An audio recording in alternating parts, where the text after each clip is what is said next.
A gente vai seguir falando agora sobre essas proteínas, também sobre a questão aí do mercado do boi gordo e principalmente do estudo que foi realizado pelo Rabobank, esse estudo intitulado As Perspectivas para o Agronegócio 2023.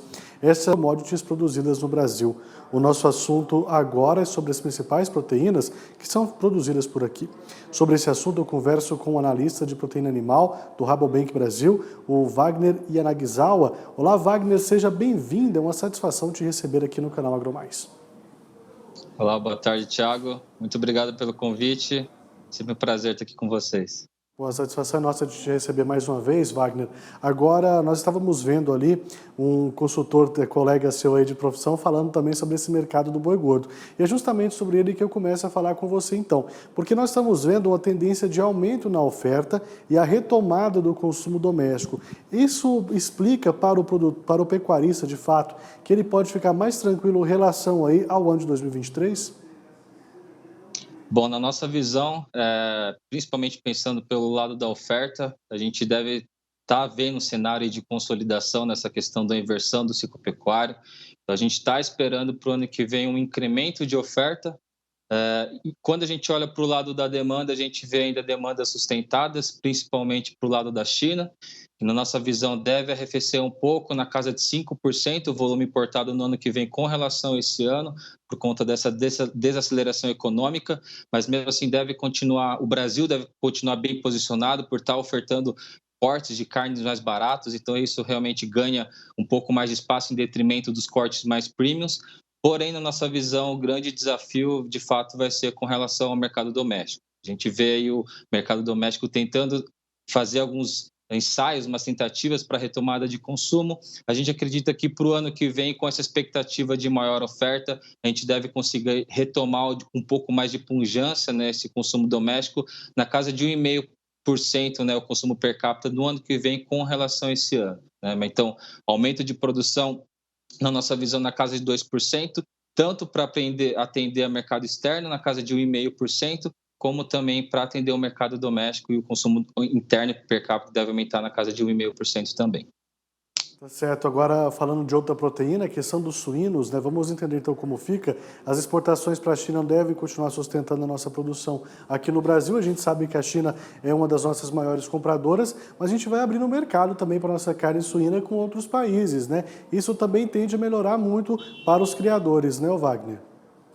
Perfeito. Quando a gente fala de China, queria destacar que na nossa visão eles estão passando por um novo ciclo produtivo pós esse período aí da PSA que se iniciou ali na metade de 2019, teve um incremento de preços altos e nesse último ano, de junho de 2021 até junho desse ano, foi uma grande característica esses preços estabilizados em patamares bem baixos. Então, com isso, o potencial, né, produtivo com uma queda aí dados oficiais falam de uma queda de 6%, né, no rebanho de matrizes reprodutoras. Nessa menor volume de fêmeas reprodutoras já está impactando negativamente o potencial de recuperação da produção.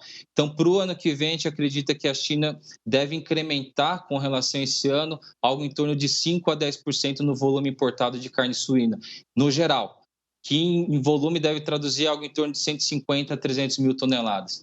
Como o Brasil realmente está muito bem posicionado no mercado chinês, disputando ele com a Espanha o maior, né, sendo como a posição número 1 de maior exportador de carne suína, a gente acredita que a gente deve continuar tendo oportunidades em termos de exportação, mas vale lembrar que é um esforço, né, do setor de exportação já nesses últimos 2 anos, tentar redirecionar para novos mercados, para tentar também reduzir os riscos, né, de um possível embargo, já que na nossa visão, pensando no mercado exportador, essas barreiras comerciais, seja ela travestida de sanitárias ou não, na nossa visão é o maior risco, principalmente por conta da baixa previsibilidade. Então, a gente está vendo algumas oportunidades ainda na Ásia, na Europa, principalmente com os países que estão sendo impactados pela PSA, mas também tem algumas oportunidades aqui com os nossos vizinhos da América do Sul, como Uruguai, Chile e Argentina. Então, a gente vê um horizonte positivo em termos de exportação para carne suína no ano que vem, com aumento de 2%, sendo que a produção deve aumentar cerca de 1%. Então, na nossa visão, esse incremento de produção vai ser muito balizado aí para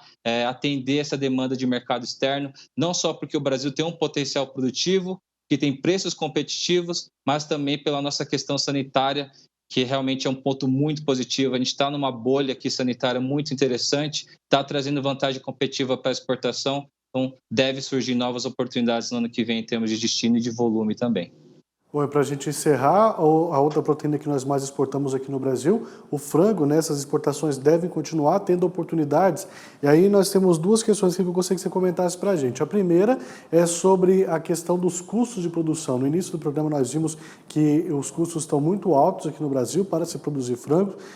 Apesar dos produtores estarem exportando mais, vendendo mais, o custo ainda é muito alto, quase não está tendo rentabilidade para esses produtores. Por outro lado, nós temos alguns países que estão aí enfrentando situações sanitárias com casos de crise de gripe aviária.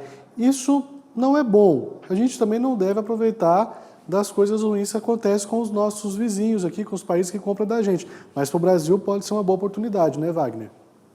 Perfeito. Bom, falando um pouco dessa questão sanitária, ela é meio que uma faca de dois gumes, né? Pensando aqui no posicionamento do Brasil. Uma, por conta de riscos, né? Então, de fato, a gripe aviária nunca esteve tão próxima da gente em termos de geografia. Vai lembrar que temos casos confirmados aqui na Colômbia e no Peru. Então, de fato, isso eleva os riscos, né, de uma possível entrada. Tem a questão também das aves migratórias, que é uma questão diferente, né, da PSA, que tem um vetor ali, que é o javali selvagem, que tem uma dispersão via terrestre, mas também tem ação humana. No nosso cenário base, a gente não acredita que isso deva acontecer por conta dos protocolos que realmente têm avançado bastante em termos de prevenção. Porém, quando a gente fala de sanidade, dessa faca de dois gumes, a gente vê como risco, comentei, mas também tem visto como uma oportunidade, principalmente como você comentou, Thiago, dos países que estão sendo afetados hoje.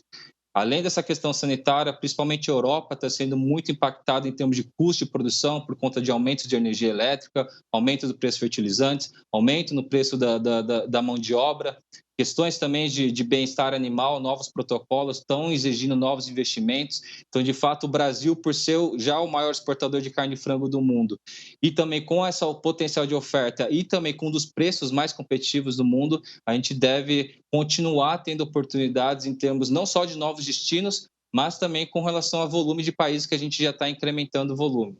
Então, vale lembrar que, em termos de risco, a carne de frango está realmente muito bem posicionada por conta da menor dependência da China, que mesmo sendo nosso maior importador, representa cerca de 11% só, mas quando a gente olha todos os destinos do Brasil nesse ano, né, de janeiro até outubro, a gente acessou mais ou menos 165 mercados, né? Então, considerando que o mundo tem hoje 193, 195 países, a carne brasileira de frango já está acessando cerca de 84, 85% dos países do mundo. Então, é algo que deve se intensificar no ano que vem, principalmente pensando nesse cenário econômico, né, de desaceleração, onde as carnes, né, mais baratas, como o exemplo do frango, acabam ganhando uma importância maior em termos de consumo.